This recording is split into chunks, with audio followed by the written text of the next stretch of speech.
तेरा मुंसिफ तेरी अदालत झूठी है, सच्चा ये इस्लामी कानून हमारा है। तेरा मुंसिफ तेरी अदालत झूठी है, सच्चा ये इस्लामी कानून हमारा है। और हमसे पूछते हो अजमत ये मिट्टी की, और हमसे पूछते हो अजमत ये मिट्टी की, इसकी रगों में सारा खून हमारा है, इसकी रगों में सारा खून हमारा है।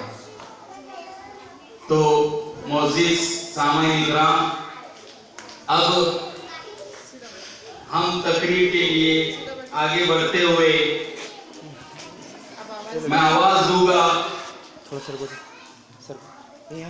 पंजुम जमात की तालिबा मुस्कान बिन मुश्ताक हुसैन को कि वो यहाँ पर आए